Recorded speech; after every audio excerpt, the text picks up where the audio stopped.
नर्मदे हर प्रणाम गुरुदेव, कोटि कोटि। आपका परिचय बताइएगा बाबा, कहाँ से आना हुआ, कैसे आना हुआ? हरियाणा से हमारा जी। हरियाणा से? हिसार जिला। तो यहाँ का पता कैसे मिल गया आपको?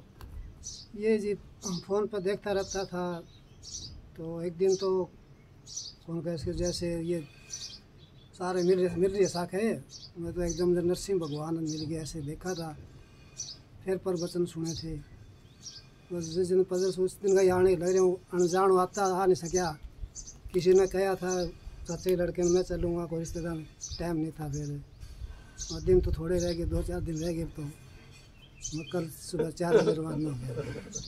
5 भाई हैं जी हमारा। मीरपुर गांव में अगर मीरपुर मोड़ खेती बाड़ी का काम करते हैं। कुछ गाय को जो बे सारे गऊ उनको चारा डालते हैं शाम सुबह।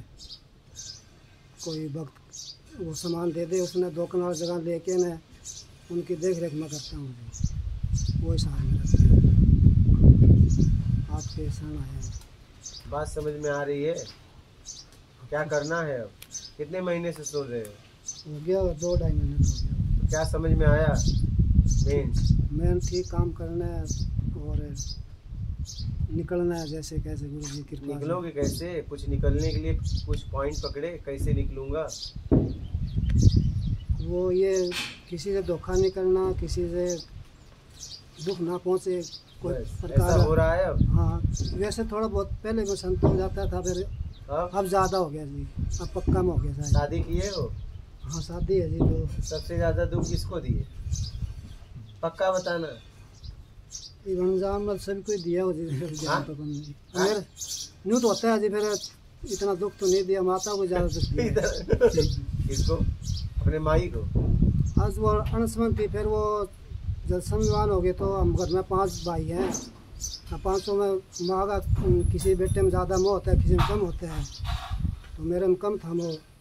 बाद में फिर मेरी माता ने सिर में मिला लिया। अभी मेरे माँ तो भगवान का पहुँच के पिता है, मैं पिता के सिर रहता हूँ जी। तो कम वो था कि आप उस लायक नहीं थे? मैं उतनी मुझे मेरा समझ कौन थी। अब मेरी माता मुझे समझा, मैं समझा नहीं था बस। बाद में पछतावा हो रहा है खूब। तब? और पत्नी का क्या हाल है? पत्नी को कैसे रखा? वो ठीक, उसकी भी दुर्दशा की ना वो तो शुरू में तो थोड़ा बहुत होता ही है जी, फिर बाद में ठीक रहते हैं। सारे परिवार में काम करता हूँ जी, रिश्तेदारी में जाना ब्याह शादी का, और परिवार में भी सारे जाता हूँ जी। तो मेरे को धमकाता है, चुप रहता हूँ, फिर बोल लेता नहीं। चलो बढ़िया है। ईमानदारी पकड़ी कि नहीं? ईमानदारी, किसी से धोखा नहीं करना, जो काम करे वो अपने पूरे तरीके से करना, मतलब किसी का अपने स्थिर में रहना।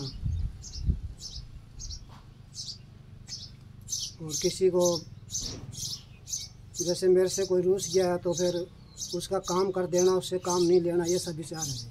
तो काम नहीं लेंगे चलेगा कैसे? नहीं, जैसे थोड़ा बहुत काम करवा दिया, अब वो कोई मेरे को हम यहाँ एक दूसरे के पूरक हैं। आप अगर यूज करना और होना दोनों पड़ेगा। बस दुरुपयोग में यूज मत करो और दुरुपयोग में यूज मत हो, सदुपयोग करो।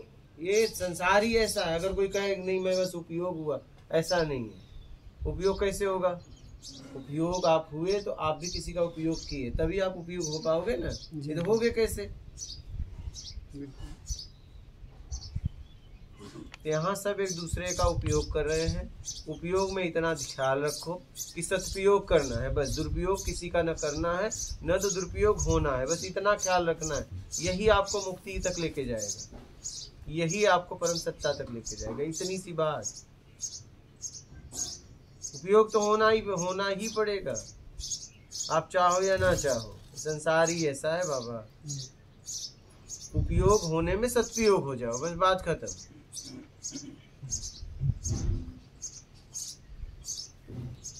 समझ रहे हो जी? सदुपयोग होना मुक्ति है, दुरुपयोग होना बंधन है। इतनी सी बात है। देख लो आपको क्या करना है। सत्य मार्ग चलना चाहता हूँ। चलो फिर। और कोई प्रश्न है? बस आपके दर्शन तक आगे जी तरफ से। अभी मैं 2-3 दिन रह रहे कैसे कर 4 बजे चला था, पहुंच गया जैसे तैसे। चलिए बढ़िया। किसी ने एक साथ किया, फिर वो उसके बेटे को कोई तकलीफ होगी, वो आ नहीं पाया, फिर मैं करीब देखी जाएगी पहुंच जाए रास्ते में उल्टा आ जाए, करते करते पहुंच गए। चलिए अपना ख्याल रखना। माफ कर।